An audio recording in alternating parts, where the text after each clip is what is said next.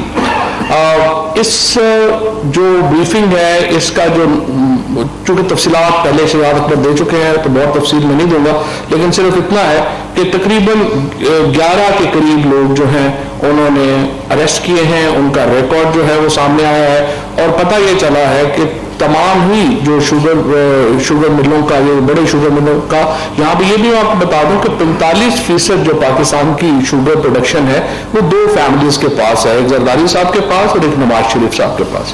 تو ان کے سمیت جو باقی لوگ ہیں انہوں نے سٹے کے ذریعے چینی کی قیمت جو ہے وہ بڑھائی، اور اس طرح سے ایک وہ کرمنل آفینس کے مرتکب ہوئے، اور اس کے بعد منی لانڈرنگ کے مرتکب ہوئے، لہٰذا ادھر بھی جو لوگ ملوث ہیں ان کے خلاف کارروائی کا حکم جو ہے وہ دیا گیا ہے۔ اس کے ساتھ ساتھ جو پیٹرولیم بحران کا جائزہ جو ہے وہ لیا، پیٹرولیم کے اوپر آپ کو معلوم ہے کہ کمیٹی اپنی رپورٹ جو ہے کتنے جو فیصلے کیے تھے، اور اسد عمر صاحب نے، شفقت محمود صاحب نے، شیری مزاری صاحبہ نے اور اعظم سواتی صاحب نے اس رپورٹ، اس کمیٹی کو چیئر کیا تھا، اس کمیٹی میں شرکت کی تھی، اور انہوں نے جو بڑے فیصلے تھے اس کے مطابق ندیم بابر صاحب کو، جو اس وقت ہمارے ایس اے پی ایم ہیں، ان کو فورینزک جو جب تک ہوتا ہے اس وقت تک اپنے عہدے سے علیحدہ کر دیا گیا تھا۔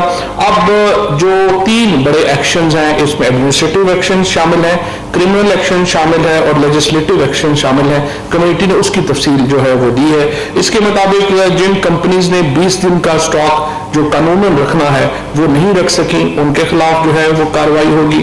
اس کے ساتھ ان کمپنیز کے خلاف کارروائی ہوگی جو کہ اپنا جو تیل کی ترسیل ہے وہ انہوں نے وقت کے اوپر نہیں کی ہے۔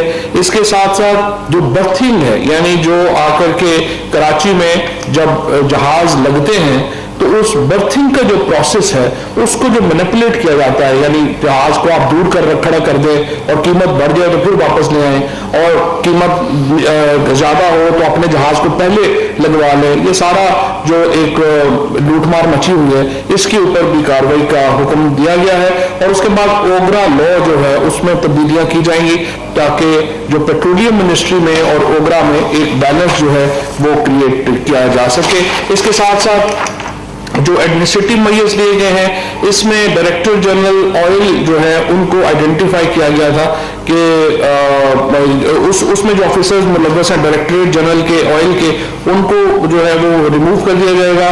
اس طرح سے پورٹ قاسم اتھارٹی کے اوپر جو لوگ ہیں ان کو ریموو کیا جائے گا۔ پروفیشنل آفیسرز کو اپوائنٹ کیا جائے گا ٹیکنیکل پوزیشنز کے اوپر۔ ایک بہت امپورٹنٹ فیصلہ جو انہوں نے کیا ہے کہ مانیٹرنگ سیل کریٹ کیا جائے پیٹرولیم ڈویژن میں تاکہ ہمارا جو ڈیٹا ہے وہ ریلائبل ہو۔ ابھی کیا ہوتا ہے کہ وہ پیٹرولیم کمپنیوں سے پوچھتے ہیں کہ آپ بتائیے کہ کتنا چاہیے، کیا ہونا چاہیے، اب انہوں نے کہا کہ انڈیپینڈنٹ ایک جو سیل ہے وہ کریٹ جو ہے وہ کیا جائے۔ اس کے ساتھ لیبز ہونی چاہیے اور وہ ایک تفصیلی جن لوگوں کو دلچسپی ہوگی پیٹرولیم سے وہ جو ہے وہ دیکھ سکتے ہیں اس کو۔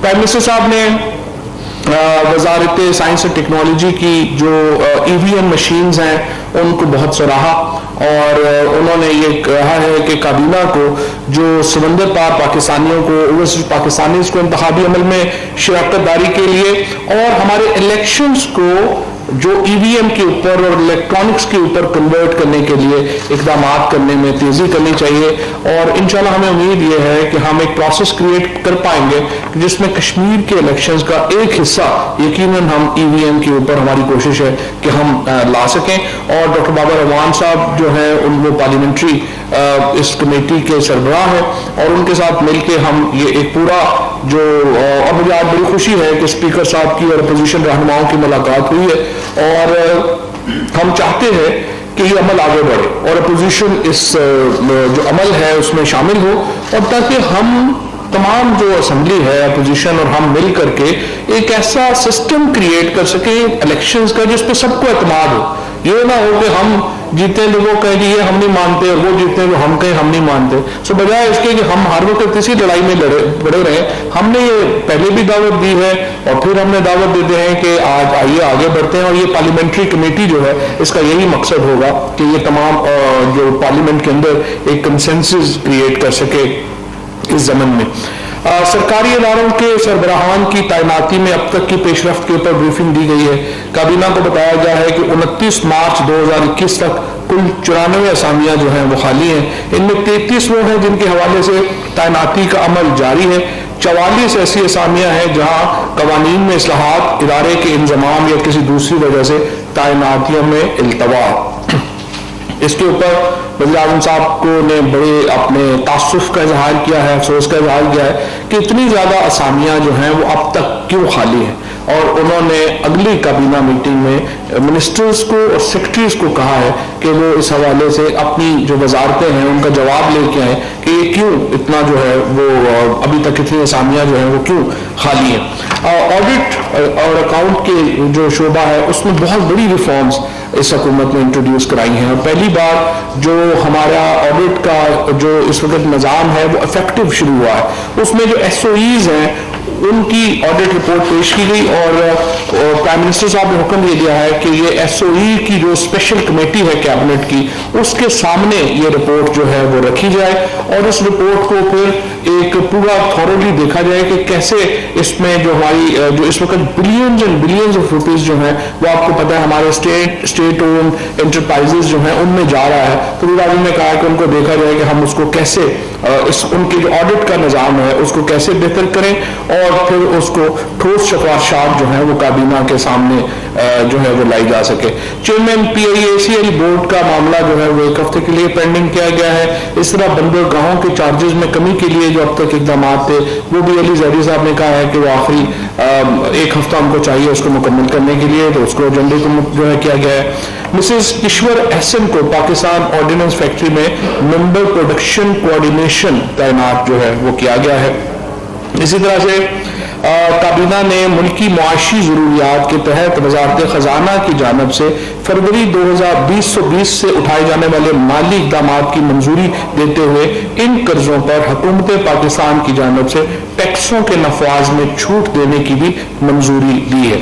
Metropolitan club building F9 park جو ہے اس کا ایجنڈا بھی ملتوی کر دیا گیا ہے کیونکہ اس کے اوپر مزید تھوڑی بحث چاہیے کہ آخر آپ یہ دیکھیے کہ کس طرح سے نواز شریف صاحب اور ان کی کمپنی نے 2-2.5 ارب روپے کا ایک بلڈنگ کھڑی کر دی ہے اور ابھی تک اس کا پتہ نہیں ہے کہ ہم نے اس کا کرنا کیا ہے. یہ اس طرح کے جو انہوں نے پچھلی حکومت نے جو پیسے خرچے ہیں وہ ایک بہت بڑا ایک پرابلم ہے حکومت کے لیے کہ کس طرح سے اس کو جو ہے وہ ڈیل کیا جائے. نیشنل انسٹیٹیوٹ آف ہیلتھ کی سابقہ افسر ڈاکٹر فرناز ملک کو پرفارما پروموشن دینے کی جو منظوری ہے وہ دے دی گئی ہے. اسی طرح سے نئے چیئرمین اوورسیز وزارت پاکستان اور ہیومن ریسورس ڈیولپمنٹ کو جو ہے employees old age benefit institution کا جو نیا چیئرمین ہے اس کو لگانے کا کہا گیا ہے. سپریم کورٹ نے حکم دیا گیا کہ کٹاس راج کو صوبائی جو کنٹرول ہے اس سے لے کے ایویکیو ٹرسٹ بورڈ کو دے دیا جائے. تو سپریم کورٹ کے حکم کے اوپر عمل درآمد جو ہے وہ کر دیا گیا ہے. پاکستان اسٹیل مل کی جو نجکاری ہے اس کی جانب ایک اور بڑا قدم ہوا ہے جبکہ کابینہ نے پاکستان اسٹیل مل کی سبسڈری کمپنی بنانے کی اجازت جو ہے بنانے کی منظوری جو ہے وہ دے دی ہے اور اب یہ جو اسٹیل مل کی نجکاری ہے اس کو اس عمل سے ایک تقویت ملے گی اور وہ آگے بڑھ سکیں گے. رولز آف بزنس 1973 میں ترامیم کی منظوری 1 ہفتے کے لیے جو ہے وہ ڈیفر کی گئی ہے. Engineer Maqsood Anwar Khan chief engineer operation and commercial PDO کو ممبر نیپرا خیبر پختونخوا سے تعینات کیا گیا ہے. یہ خیبر پختونخوا متعلقہ صوبہ جو ہے وہ سفارش کرتا ہے اور اس کے مطابق وفاقی کابینہ اس کی منظوری جو ہے وہ دیتی ہے. ایک جو کابینہ کمیٹی برائے قانون سازی کے 18 مارچ 2021 کے اجلاس میں لیے گئے فیصلوں کی منظوری دی گئی ہے. اس میں جو ایک اہم فیصلہ ہے خصوصاً اسلام آباد کے لیے وہ یہ ہے کہ تمام جو تھانے ہیں ان کو جو فنڈز ہیں وہ براہ راست اب ملیں گے. پہلے یہ ہوتا تھا آپ نے دیکھا ہوگا کہ آپ پرچہ کرانے جائے تو پتہ چلتا ہے تھانے والے کے پاس جو ہے وہ کاغذ پینسل کے پیسے نہیں ہیں وہ کوئی کہتا ہے مجھے پیٹرول کے پیسے جو دے دو, جو پرچہ کرانے آیا ہوتا ہے وہی بیچارہ پہلے کاغذ بھی لے کے آ رہا ہوتا ہے, وہی پینسلیں بھی لے کے آ رہا ہوتا ہے, اس لیے کہ ان کا جو خرچہ یا کہہ لیے کہ جو فائننس ہے وہ تھانوں کے پاس نہیں ہوتا, وہ اوپر ڈی پی او کے پاس ہوتا ہے. تو اب ہم نے یہ تبدیلی کی ہے کہ تھانے کو براہ راست فنڈز جو ہیں وہ جائیں گے, اور ایس ایچ او اور جو متعلقہ جو بھی افسر ہوگا تھانے کا وہ خود اس کو خرچ کر سکے گا. اور میں سمجھتا ہوں کہ بڑی زبردست یہ ایک ریفارم ہے, اور باقی صوبے بھی جو ہیں ان کو چاہیے کہ اس کے اوپر جو ہے وہ کام کرے. کابینہ نے ایک اور اہم جو فیصلہ ہوا ہے وہ یہ کیا ہے کہ والٹن ایئرپورٹ کو ڈی نوٹیفائی کر دیا گیا ہے. والٹن ایئرپورٹ لاہور کے بالکل وسط میں ہے, اور اس کی وجہ سے ایک بہت بڑا پرابلم آ رہا ہے, وہ یہ ہے کہ جو گلبرگ جو لاہور کا دل ہے جہاں ساری کمرشل ایکٹیویٹی ہوتی ہے وہ ہائی رائز بلڈنگ نہیں بن سکتی. اب اس کو ڈی نوٹیفائی کرنے کے بعد یہ جو پورا علاقہ ہے گلبرگ کا یہ کھل گیا ہے, اور یہاں پر ایک بہت بڑی کمرشل ایکٹیویٹی جو ہے وہ شروع ہونے جا رہی ہے. یہ والٹن ایئرپورٹ کا جو اپنا ایک زمین ہے اس کو ایک بالکل کمرشل ہب بنایا جا رہا ہے, جہاں پر تمام جو ہے وہ طویل القامت بلڈنگز جو ہیں وہ آئیں گی. اس میں جو ہے پورا اس کو بزنس سینٹر جو ہے وہ کریٹ ہوگا, کیونکہ یہ بالکل درمیان میں ہے گلبرگ کے, اور آپ اندازہ لگا سکتے ہیں کہ اس کی کیا کمرشل ویلیو ہوگی. جو گلبرگ ایئرپورٹ اس کی جو والٹن روڈ کی زمین کے بدلے میں سول ایویشن کو لاہور سے باہر زمین جو ہے وہ پنجاب حکومت دے رہی ہے. اس میں سول ایویشن اور پنجاب حکومت آپس میں پارٹنرشپ کریں گے اس زمین کی ڈیولپمنٹ کے لیے. P T D C board کی سفارش کو مد نظر رکھتے ہوئے مستقل مینیجنگ ڈائریکٹر کی تعیناتی تک آفتاب الرحمان صاحب جو ہیں وہ ان کو کہا گیا ہے کہ وہ ذمہ داریاں انجام دیں. یہ آج کے کچھ کلمس تھے جو میں نے آپ کے سامنے رکھے. جی سوالات. لیڈر ہیں پرویز شوکت صاحب, عباس کیسے کہے گا کہ نہ کریں. آج ہماری بڑا ایک افسوسناک دن ہے کہ پی پی کے حکومت نے سوات پریس کلب کے پابندی لگا کے سیل کر دیا, اور سوات کے وہ صحافی جنہوں نے دہشت گردی کی جنگ میں فوج کے ساتھ مل کے بے تحاشا قربانیاں دیں, ہمارے بہت سے ساتھی وہاں شہید ہوئے, اور یہ پریس کلب پاک فوج نے بنا کے دیا. دیکھیں آپ اپنے ہم ساتھ ہیں صحافیوں کے. عباس جی میں دوسرا سوال یہ ہے کہ آج بڑا اچھی بات کی کیبنٹ نے جو یہ انڈیا کے ساتھ جو یہ وضاحت کی بڑا پروپیگنڈا ہو رہا تھا, آج ایک اور وضاحت بھی کرتے ہیں. ہم روز سنتے ہیں مختلف چینلز پہ مسلم لیگ نون کے جو مایہ ناز لیڈر ہیں وہ کہتے ہیں کہ اس حکومت نے کشمیر کا سودا کر دیا. تو وہ کیا چیز ہے, کیا سودا کیا, اور کیا کس طرح لوگوں کو بنایا جا رہا ہے. کشمیر کا سودا پاکستان میں کسی کی ہمت اور جرت ہی نہیں ہے کہ وہ کر سکے, اور عمران خان کے ہوتے ہوئے تو یہ ممکن ہی نہیں ہے. اور پاکستان تحریک انصاف کی حکومت, عمران خان کی حکومت کشمیریوں کے ساتھ کھڑی ہے. کشمیریوں کا جو لہو ہے وہ ہم اس کو مقدس سمجھتے ہیں, اور انشاءاللہ پاکستان ایک سیسا پلائی دیوار کی طرح ہم نے کشمیر کے اوپر جو ہے وہ جنگیں لڑی ہیں, اور پاکستان کی فوج, پاکستان کے سیاسی قیادت کشمیریوں کے ساتھ کھڑی ہے. سر 10 سیکنڈ کے 2 کوشچن. سر انڈیا پاکستان ریلیشن کو دیکھتے ہوئے ای سی سی نے فیصلہ کس طرح کر لیا تھا, وہ کنفیوز پالیسی ہے, اور زرداری صاحب کے سوئس اکاؤنٹس کے کھولنے کی جو بات ہے کہ 15 سال بعد تو ایسا قانون ہے کہ وہ کھاتے کھولے جا سکتے ہیں. اسی سال پہلے سر کہ آپ نے کہا کہ اس بارے سے بتایا, لیکن وزیر جو خارجہ شاہ محمود قریشی صاحب ہیں انہوں نے کہا کہ یہ معاملہ ڈیفر ہوا ہے. یہ معاملہ ڈیفر ہے یا بالکل ختم کر دیا گیا فی الحال؟ جی میں نے آپ کو یہ کہا کہ ہیلڈ ان ابینس کیا گیا ہے, ڈیفر کر دیا گیا ہے, کیونکہ ای سی سی کا ایجنڈا آج آیا نہیں کیبنٹ کے پاس. جب کیبنٹ کے پاس آئے گا, اصل میں عباس کا سوال جو تھا اس میں آپ کو تھوڑا سا بتا دوں, حکومت کے اندر بہت مختلف ایکسپرٹس کمیٹیز ہوتی ہیں. وہ ایکسپرٹس کمیٹی اپنی ایکسپرٹیز کے مطابق رائے دیتی ہے. اب جب کیبنٹ کے پاس لیکن معاملہ آتا ہے وہاں پہ سیاستدان بھی بیٹھتے ہیں, وہاں پہ پالیٹیشین, وہاں پہ فارن افیئرس کے لوگ بھی بیٹھتے ہیں, وہاں پہ معیشت کے لوگ بھی بیٹھتے ہیں. ای سی سی پہ اکیلے جو ہیں وہ اکانومسٹ بیٹھتے ہیں, اور جو ہماری ایک سمجھیے کہ جو معاشی نقطۂ نظر سے فیصلے ہوتے ہیں, سیاسی نقطۂ نظر سے فیصلے نہیں ہوتے. لہٰذا اسی لیے میں نے شروع میں وضاحت کی تھی کہ میڈیا کو بھی یہ پتہ ہونا چاہیے کہ کہ ECC کا فیصلہ حکومت کا فیصلہ نہیں ہوتا, کابینہ کا فیصلہ حکومت کا فیصلہ ہوتا ہے. اور یہ انہوں نے اپنی رائے دی ہے, کابینہ کی ایک اپنی رائے ہے, اور اب آگے چل کے دیکھ لیں گے جیسے جو ہے وہ کیسے معاملہ. ہاں, سوئس اکاؤنٹس کے اوپر یہ کرمنل لا میں کوئی پابندی نہیں ہوتی. یہاں ایک سول لا کا کانسیپٹ ہوتا ہے اسٹاپل کا. سول لا میں آپ ایک مخصوص عرصے کے بعد کیس اوپن نہیں کر سکتے, لیکن کرمنل لا میں اسٹاپل اپلائی نہیں ہوتا. سو جب بھی اگر کرمنل کرائم ہوا ہے اور آپ کو نئی شواہد ملے ہیں تو وہ کیس جو ہے وہ کھل سکتا ہے. سر آپ نواز شریف یہاں سے باہر گئے تو کیا کابینہ میں آپ ان میں شامل تھے جنہوں نے مخالفت کی؟ اب ایک بار پھر مریم نواز خاموش ہیں, ڈاکٹر عدنان پاکستان آ چکے ہیں, تو کیا وہ خاموشی اور نون لیگ کے جو رہنما ہیں ان کا مریم کے باہر جانے کا عندیہ دینا, کیا کابینہ میں اس حوالے سے ڈسکشن ہوئی اور حکومت اس پر کیا فیصلہ کرے گی؟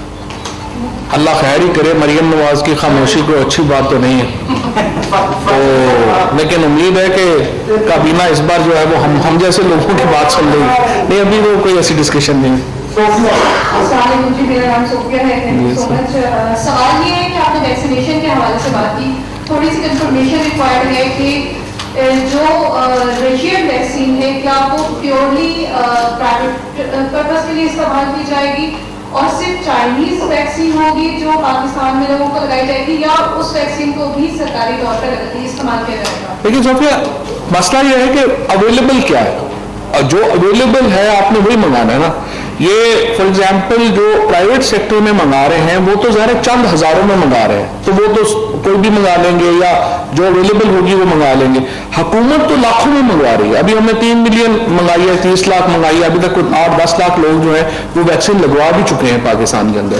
تو ہم جو حکومت پاکستان کو جو اویلیبل ہے, جہاں سے اویلیبل ہے وہ ہم لے رہے ہیں. تو سرکاری سطح پہ وہ استعمال ہوگی یا نہیں؟ یہ جو پرائیویٹ سیکٹر منگا رہا ہے یہ تو پرائیویٹلی بیچے گا نا. ہم جو گورنمنٹ منگا رہی ہے ہم گورنمنٹ کی سطح کے اوپر. سر آپ نے عرفان گورنمنٹ میں کچھ ریشفلنگ ہونی جا رہی ہے اور کچھ 2-3 چیزیں بھی ہونی بڑی امپورٹنٹ. کئی صاحب کو دوبارہ لے لیا جا رہا ہے, چھوٹے صاحب آ رہے ہیں, تو آپ یہ بتائیں کہ آج جو فیصلہ اس بارے میں ہوا کون سا؟ لیکن عرفان ایشو یہ ہے کہ جو کابینہ ہے اس کی تبدیلی کی گفتگو کابینہ میں تو ہو ہی نہیں سکتی, کیونکہ یہ تو وزیر اعظم کا پریروگیٹو ہے. انڈر آرٹیکل جو 90 ہے ہمارا, کیبنٹ کا مطلب ہے وزیر اعظم اور وزراء. سو یہ پرائم منسٹر صاحب کا پریروگیٹو ہے, وہ جب مناسب سمجھیں گے تبدیلی کر دیں گے. اس وقت تک ہمیں برداشت کریں. کشمیر نے جو الیکشن کی کہا کہ ایک حصہ ہم لوگ الیکٹرانک ووٹوں کے ذریعے کریں گے, کیا وہ جو جموں کشمیر کی جو نشستیں پاکستان کے اندر موجود ہے 12 نشستوں کے اوپر, ان کے اوپر کیا جائے گا یا آزاد کشمیر پر؟ سیکنڈ سر اسی کے ساتھ یہ کہ وہاں ترمیم کی گئی تھی کہ جو جن کشمیریوں کا ریزیڈنس پاکستان کے اندر ہے وہ ووٹ وہ پول نہیں کر سکتے, لیکن پاکستان کے بہت سارے ایسے لوگ موجود ہیں جن کے ووٹ وہاں کشمیر میں رجسٹرڈ ہے. اس کے لیے کیا فیصلہ کیا گیا, اس کو کب تک درست کر لیں؟ لیکن یہ الیکشن کمیشن جو آزاد جموں کشمیر کا ہے اور حکومت ہے کہ ان کی جو ہے پریروگیٹو ہے کہ وہ کیسے کرتے ہیں. ہم تو تجویز دے رہے ہیں, ہم یہ تجویز ان کے سامنے رکھیں گے ان کے الیکشن کمیشن کے, اور ان کی حکومت کے ماننا یا نہ ماننا تو ان کی بات ہے. جس طرح آپ نے ووٹوں کے اندراج میں درستی کی بات کی, اگین یہ ہمارا پریروگیٹو نہیں ہے, یہ کشمیر حکومت کا اور الیکشن کمیشن کشمیر کا پریروگیٹو. میرا سوال یہ ہے کہ EVM مشین کی آپ نے بات کی, کیا آئندہ الیکشن میں اس کا استعمال کرنے آپ جا رہے ہیں؟ الیکشن کمیشن سے کوئی مشاورت کی ہے اس حوالے سے؟ اور دوسرا, EVM مشین پر ایک ووٹ کاسٹ کرنے میں کتنا ٹائم لگے گا, اور خاص کر اس پہ جو مزدور طبقہ ہے جو بٹو پہ یا مزدوری کرتا ہے سیمنٹ پہ, اس کا جو فنگر پرنٹ وہ ریڈ نہیں ہوتے, تو اس کا کیا حال؟ امن نواز صاحب, 2 چیزیں ہیں, ایک EVM ہے, ایک BVM ہے. EVM جو ہے وہ ہے الیکٹرانک ووٹنگ مشین, BVM ہے جہاں پہ بایو میٹرکس کی جو ہے ویریفیکیشن مشین. EVM کے اوپر آلموسٹ کنسنسس ہے, جو آپ نے الیکشن کمیشن کا بھی کہا نا, ان کے جو ڈائریکٹر ڈیجیٹل ہیں وہ اس کا حصہ ہے کمیٹی کا. EVM کے اوپر تو تقریباً کنسنسس ہے کہ یہ استعمال ہو سکتی ہے اور بڑی زبردست طریقے سے استعمال ہو سکتی ہے. BVM کے اوپر جو ٹیکنالوجی ہے وہ پرابلم صرف آ جاتی ہے کئی دفعہ جب ہم اپنے موبائل فونوں کا بھی جاتے ہیں تو ہمیں پتہ چلتا ہے کہ انگوٹھے ریڈ نہیں ہو رہے. سو BVM کے اوپر تقریباً 12% جو ہے وہ انگوٹھے ریڈ ابھی نہیں ہوتے.